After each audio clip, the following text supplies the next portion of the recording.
گاڑی کی جو خرید و فروخت ہے، عموماً جو یوز گاڑیاں خریدی جاتی ہیں یا کسی شو روم سے خریدی جاتی ہیں کہ یا کسی ایجنٹ کے ذریعے خریدی جاتی ہیں، تو اس میں کامن قسم کے فراڈ جو آج تک جو دیکھنے میں آئے ان میں یا تو کاغذات جعلی ہوں گے، ٹیمپرنگ کیے ہوں گے، یا جو ہے وہ چوری شدہ ہو گئی، یا اس طرح بہت سے ایشوز جو ہے وہ عموماً سامنے اس میں آئے ہیں۔ لیکن ایک جو واردات عموماً آج کل جو بڑی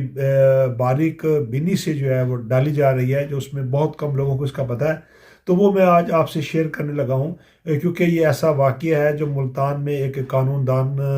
سے جو ہے وہ پیش آیا ہے، اور اس کے علاوہ بہت سے لوگ بھی جو ہے نا، معززین بھی جو ہے نا اسے ٹھگے جا چکے ہیں، اور یہ سارا کا سارا ایک اعتماد میں ہوا۔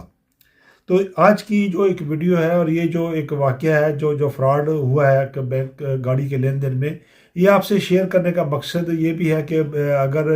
بہت سے لوگ جو اس واردات کو نہیں جانتے وہ ضرور جانیں، اور اس کو صدقہ جاریہ سمجھتے ہوئے بھی جو ہے نا اس ویڈیو کو آپ شیئر کریں، تاکہ اگر کوئی شخص جو ابھی انڈر پروسیس ہے یا اس نے ابھی یہ کام کرنا ہے تو وہ اس قسم کے فراڈ سے بچ جائے۔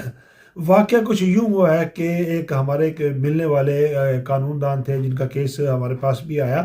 اور اسے میں ڈیل کیا۔ اس میں معاملہ یہ تھا کہ اس نے گاڑی جو ہے وہ تقریباً کوئی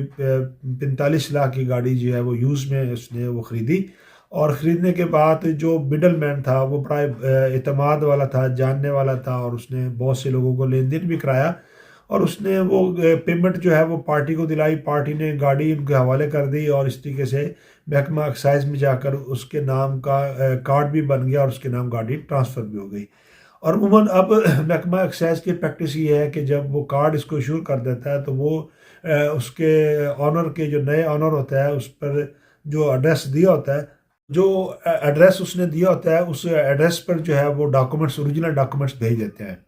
جو مڈل مین تھا اس نے کیا حرکت کی کہ جس وقت اس نے اپنا جو نئے آنر تھے اس کو کہا کہ گاڑی میں نے محکمہ ایکسائز میں جا کر آپ کے نام کروا دیتا ہوں، اور اس نے ضروری نیسیسری جو بھی کارروائی تھی وہ کرائی، اور اس کے بعد جو کارڈ ایشو کرا دیا، اور وہ جو کاغذات تھے اس نے ٹیمپرنگ کر کے جو اوریجنل جو ہے اب وہ اپنے گھر کے ایڈریس پر وصول کر لیے، یا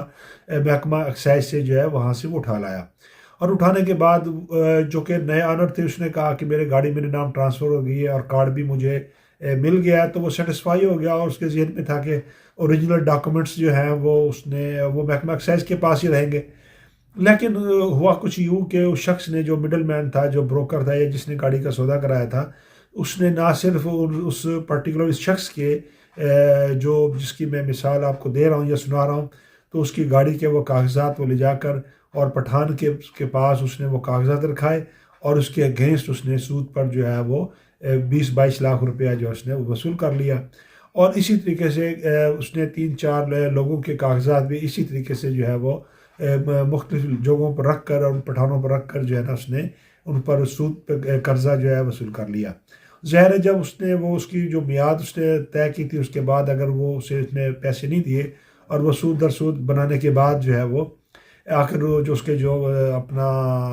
پٹھان کے جو ایجنٹ تھے انہوں نے گاڑی کو جو ہے قبضے میں لینے کی کوشش کی، چونکہ وہ گاڑی ایک وکیل کی تھی تو اسے قبضے میں نہ لے سکے، اور معاملہ جو ہے وہ کچہری تک ہوا، اور جو انہیں جب بتلایا دھمکایا گیا کہ جی یہ تو غیر قانونی آپ کر رہے ہیں، یہ تو ہمارے نام بھی ٹرانسفر ہے، تو جب معاملہ کھلا تو وہ اس طریقے سے کاغذات رکھ کر جو ہے وہ معاملہ انہوں نے اسے پیسے وصول کر لیے تھے، اور جس کی وجہ سے خاصی پریشانی دیکھنے میں آئی، اور معاملہ تھانہ تحصیل تک بھی گیا، ایف آئی آر بھی ادراج ہوئے، بہت سے لوگ بیچ میں بھی پڑے، اور معاملہ تاحال ابھی تک جو ہے وہ حل نہیں ہو سکا، چونکہ ایک وکیل تھے اور معروف قانون دان تھے، اور اس وجہ سے تھوڑا سا انہوں نے معاملات کو اپنی فیور میں سنبھال لیا، لیکن جو باقی لوگ تھے وہ نہیں سنبھال سکے، اور گاڑی جو اپنے جو انہوں نے ظاہر پٹھان کے ایجنٹ تھے انہوں نے قبضے میں لے لی، اور یہ معاملہ طول پکڑ گیا، اور اس میں کروڑوں روپے جو ہے اس طریقے سے انوالو ہوئے۔ تو وہ صارفین اپنا، وہ لوگ جو اس ویڈیو کو دیکھ رہے ہیں تو ضرور کم از کم اپنے دوستوں کو بھی اویئرنیس دیں، شیئر کریں کہ کوئی بھی گاڑی کا لین دین آپ کریں اس میں تمام پروسیس میں آپ خود موجود ہوں، آپ کے نام جس وقت کارڈ ایشو ہو جائے، اور وہ گاڑی کے اوریجنل کاغذات جب تک آپ کے پاس نہ آ جائیں تو آپ اس کا فالو اپ نہ چھوڑیں،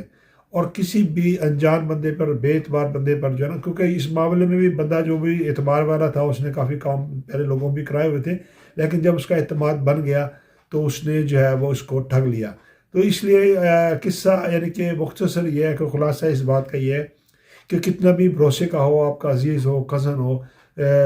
اس معاملے میں آپ غفلت نہ برتیں، اور وہ لوگ جن کو کارڈ مل چکے ہیں اور جن کے اوریجنل کاغذات جو ابھی حال ہی میں ریسنٹ فیصلے کے بعد ان تک نہیں ملے، تو وہ اپنے کاغذات کی ضرور چھان بین کریں کہ ہمارے اوریجنل کاغذات کدھر ہیں، آیا محکمہ ایکسائز میں بھی جمع ہے، اگر وہ جمع ہے تو نئے قاعدہ قانون کے مطابق انہیں اپنے وصول کریں، یا اپنے جو اوریجنل کاغذات ہیں اس کے بارے میں ضرور دیکھیں، کہیں ایسا تو نہیں کہ آپ کے کاغذات بھی جو ہے انہوں نے رکھ کر جو ہے وہ نیا کوئی لون لے لیا یا قرض کسی سے بھی لے لیا، تو آپ کسی بھی مشکل میں پھنس سکتے ہیں۔